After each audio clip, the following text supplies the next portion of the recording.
Anita, your son Jarlath has an intellectual disability with autism.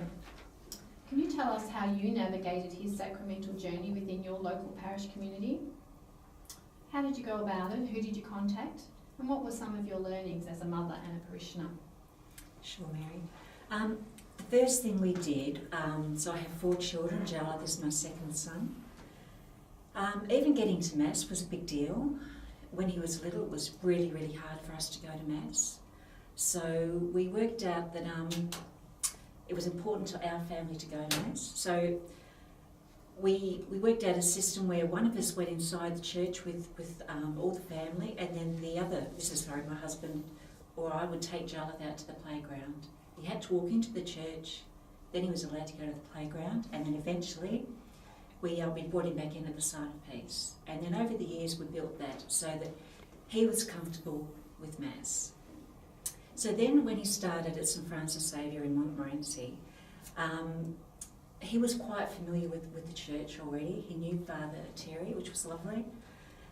We did a little bit of a what to do when we go to Mass, just functional stuff, which other people would just pick up. You know, we walk in, we smile, we say hi, we do the sign of the cross.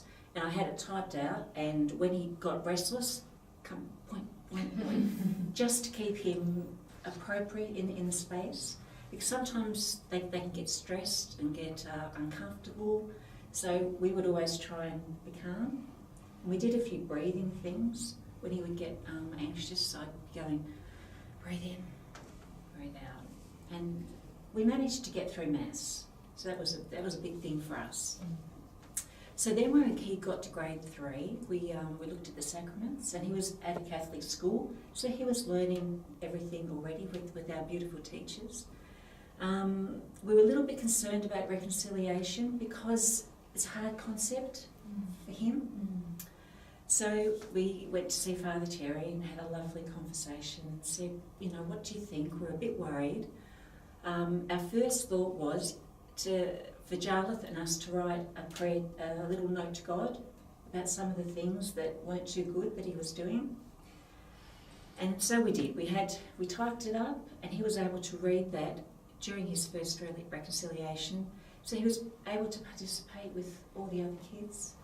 And he was very reverent. It's like what you said, Carrie Ann, that other kids learn and get something back from watching someone with a disability do these things.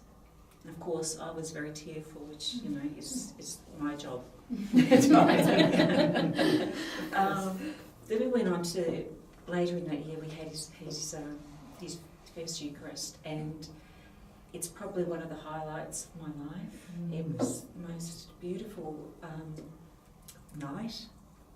Try not to cry. So the way St Francis Xavier do reconciliation is beautiful. We have small groups. So there was 12 kids, and Jarlath read a prayer of the faithful, and my extended family and next extended family were there, and couldn't believe for a start that he was so happy and so engaged and wasn't stressed at all. He's looking around at all the kids and all the teachers waving to everyone. And we had spoken to Father Terry again. We went and sat with him and said, you know, what do you think? We're a little bit worried.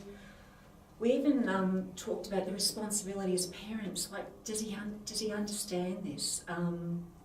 We knew he didn't understand it in the same way that our other kids did. Of course, Terry was wonderful, and he said, you know, we all come into our sacraments at different stages. You know, someone at 80 may not understand the same thing as someone at 15.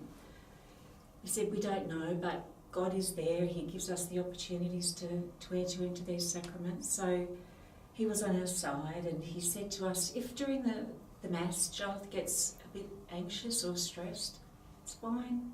He said, I can talk to the congregation, there's no problem. We'll just deal with it on the night. And he did. And so the actual sacrament was beautiful. It went really well. Jarlath read his prayer with the other kids.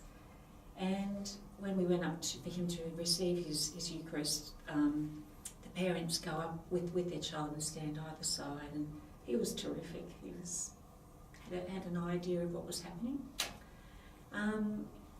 Then later on in grade 6, he made his confirmation. We had a bit more input into the saint that he chose. I didn't think he could cope with some of the martyr saints, so we had a talk about, we picked out a few saints that we thought would be appropriate, and then we sat with him and read the stories, and he decided on St. Joseph because he was a good dad to Jesus. And this is where we just have to be open to looking at things that will work. There's no point giving them a whole lot of information that isn't going to help in their life. St. Joseph's a great role model. Jarlath understood what he did, that he had a role in Jesus' life. He was a good man, and that's why we worked with that saint. His older brother, Kynan, was his sponsor, and it was a wonderful evening. And again, Jarlath had a good understanding of what was happening, and yeah, so that's his